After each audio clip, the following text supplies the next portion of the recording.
Ipo haja ya serikali kuweza kuingilia masuala ya mkurupuko wa dini hizi za tofauti. Mheshimiwa Spika, imekuwa sasa ni rahisi mtu yoyote akitaka kufungua kanisa ama akitaka kufungua kanisa ama shirika lote la dini ni ashike Biblia, asimame Jivanji ama asimame pale Mama Ngina Mombasa, ahubiri, baada ya wiki moja wiki mbili kanisa imesimama. Mheshimiwa Spika, ipo haja ya kuweza kuwa na kanuni za kuweza kusimamia mashirika ya kidini, kwa sababu hakuna mahali, hata sisi hapa katika bunge, kuna mambo ambayo tunaweza kufanya na kuna mambo ambayo hatuwezi kufanya. Kwa hivyo haiwezekani kwamba mashirika ya kidini watajificha chini ya uhuru wa kuabudu na kufanya mambo ambayo ni kinyume na maadili, ni kinyume na dini zao, na vile vile pia ni kinyume na kanuni za nchi yetu ya Kenya. Mheshimiwa Spika, mauaji ya Shakahola hayakuanza na Pastor Mackenzie. Mheshimiwa Spika, Shakahola kwa muda mrefu, kwa vile inapakana na mbuga ya wanyama ya Tsavo, ilikuwa ni mahali ambapo wale watuhumiwa wa mauaji ya kiholela ya polisi walikuwa wakitupwa pale.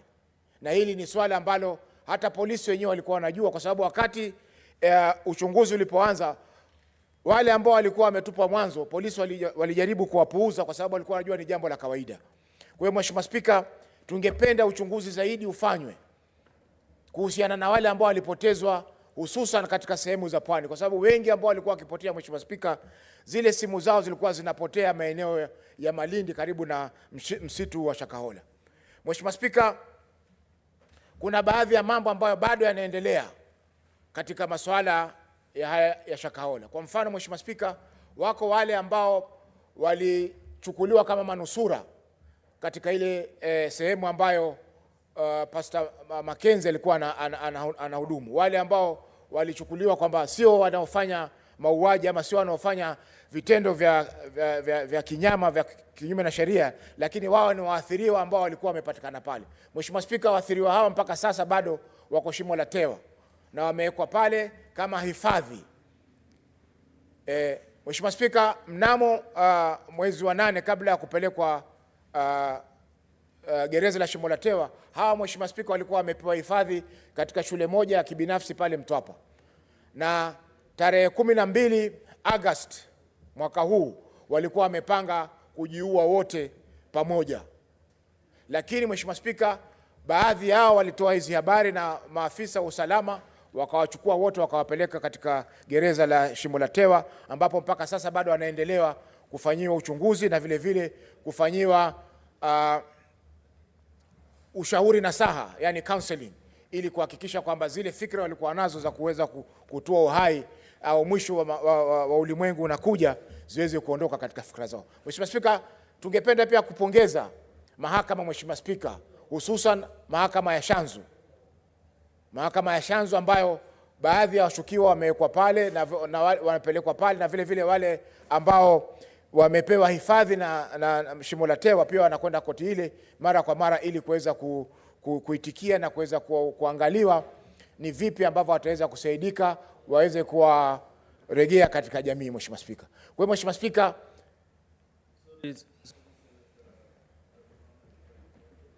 point of order. Mr. Speaker, I raise under standing order number 98. Mine is just I need your direction. Because when you look at this report, would it be neat and in order for the committee members who authored the same report to be the ones contributing last? Because they had opportunity, it is like they're having the second bite to the cherry. Would it be neater to have them even contribute at a later stage, because they had opportunity to enrich the report? Why don't we be given chance so that we can contribute to the report, so that we don't give them opportunity to prosecute these matters at the committee level? And I'm not saying they don't have a right, they have, but for neatness and opportunity to hear also our thinking, because at least their thinking is there. Was it, Speaker, maybe you can guide, because understanding order number 1, Speaker, you have powers to provide direction to the House. I thank you, Mr. Speaker, sir. Senator Chalagay, you know, members of the committee also have a lot of information that you don't have. So balancing the two sides is better, so that also members can benefit from those who went to the investigation. So leave that to me, and I don't want to explain what I'm doing here. But for your benefit, you see, I have a list on my light. The report is here. I know the membership. And then also have the dashboard. You know, Senator Charigai, I'm not foolish as I look. So I know exactly what I'm doing. Can you clear your time, Senator Mohamed Faki? Asante Mheshimiwa Spika. Hiyo Mheshimiwa Spika, saa nyingine ukweli unauma, kwa hivyo watakuja kama hawa waweze kupinga na kujaribu kusitisha mtiririko wa mawazo wa wale wanaochangia. Mheshimiwa Spika, kwa Mheshimiwa Spika, tunasema kwamba mahakama imefanya kazi nzuri so far, japokuwa mahakama za awali Mheshimiwa Spika zilimpa Pastor Mackenzie uhuru mwingi ambao ulikuwa haustahiki kupewa kulingana na maswala ambayo alikuwa anachunguzwa wakati ule. Mheshimiwa Spika, tumeona pia kuna watu wengi ambao wamehusika katika masuala ya Shakahola, wale ambao kwa Kiingereza tunaita first responders, Kenya Red Cross, yale mashirika ya haki za kibinadamu, polisi, watu wa upasuaji, pathologist, Mheshimiwa Spika, ambao wameweza kufanya kazi nzuri kabisa kuweza kusaidia jamii na kusaidia waathiriwa kuweza kupata nafuu na vile kupata ushauri kutokana na majanga ambayo yameweza kuwakumba, Mheshimiwa Spika. Kwa hiyo tunasema Mheshimiwa Spika, kama Red Cross wametoa mchango mkubwa Mheshimiwa Spika, kwa sababu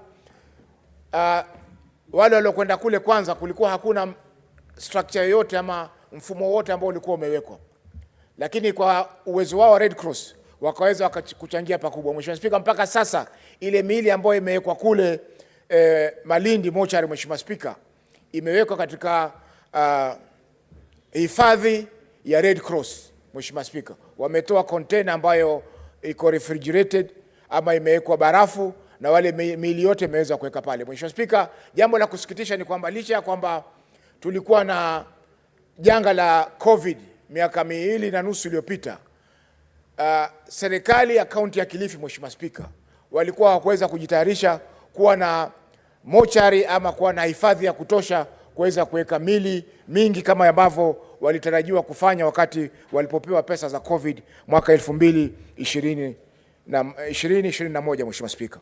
Kwa hiyo Mheshimiwa Spika, ni kwamba kaunti zetu pia lazima ziwe zina uwezo fulani wa kuweza kujitayarisha, Mheshimiwa Spika. Haiwezekani kwamba janga kama hili limetokea katika kaunti ya Kilifi na hatuena uwezo wa kuweza kuhifadhi miili ya wale ambao wameathiriwa, Mheshimiwa Spika. Mheshimiwa Spika, nakubaliana na mapendekezo yote ambayo yamependekezwa hapa, Mheshimiwa Spika, kwamba lazima uchunguzi ufanywe. Tumeona kwamba waziri wa usalama wa ndani, Mheshimiwa Spika, Profesa Kindiki alizuia baadhi ya mashahidi kuweza kuja kutoa ushahidi hapa, Mheshimiwa Spika. Alimzuia waziri Aisha Juma kuja kutoa ushahidi, Mheshimiwa Spika, wakati waziri Aisha Juma alikuwa ni mtu wa kwanza kuweza kuonesha bendera nyekundu kuhusiana na masuala ambayo yalikuwa. Mohamed Faki, samani kidogo. Kuna haja ya nidhamu hapa, hoja ya nidhamu. Kwa Senator Charigai. Mr. Speaker, sir, again standing order 98 and our standing orders. The senator of Mombasa is a senior member in this house. He knows that if you want to discuss an individual, you bring a substantive motion. Why is he? Mr. Speaker, can you protect me? Mr. Speaker, can you protect me? Mr. Speaker, can I be heard? I've been listening. Mr. Speaker. Order, Senator Onyonka, order. Let him execute his point of order. Correct. If you have a contrary opinion, I can give you. Mr. Speaker, the good member, and I don't mind the noises and echoing. I think my brothers have missed demonstration. They will go back soon. Mr. Speaker, Mr. Speaker, go direct to but our Mr. point Speaker, of order, if Senator Faki want to discuss the Minister of Interior, Professor Kithure Kindiki, a distinguished professor, he should bring a substantive motion, Mr. Speaker. He cannot be mentioning people's names. That the other time we tried to mention some individual names of leaders, it is our other side who told me, Mr. Speaker, to bring a substantive motion. We cannot have a law that serves differently on our side. Mr. Speaker, let Senator Faki to withdraw and apologize for mentioning Senator Professor Kithure Kindiki or bring a substantive motion, Mr. Speaker. Mr. Speaker, can you protect me from Senator Onyonga? So understanding 98 and 1, understanding on substantive motion, Mr. Speaker, I request that part, the Senator of Faki, withdraw mentioning Senator Professor Kithure Kindiki, and bring a substantive motion. And we are willing to prosecute, Mr. Speaker. If he wants to discuss Professor Kithure Kindiki, we don't have a problem. But he must bring a substantive motion before the floor of the House, Mr. Speaker. And therefore, he should refrain, because we cannot be mentioning people, Mr. Speaker, at the expense of just gaining political convenience, Mr. Speaker. Mr. Speaker, I request that you rule Senator Faki out of order. Senator Eddie, Mr. Speaker, is pointing at me, and you know his name is not on the list to Rwanda. So I don't know why he's even troubling himself, pointing at me. Mr. Speaker, can you rule him out of order? So, Senator Chariye, I was trying to listen to Senator Faki whether he is really speaking on the conduct of the CS Kithure Kindiki. But I think he has just mentioned a content that is in this report, somewhere in the observations.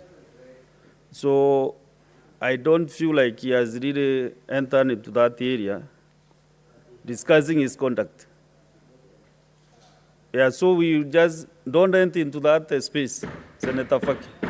But if it is something in the report, I don't think Speaker, you are not out of order.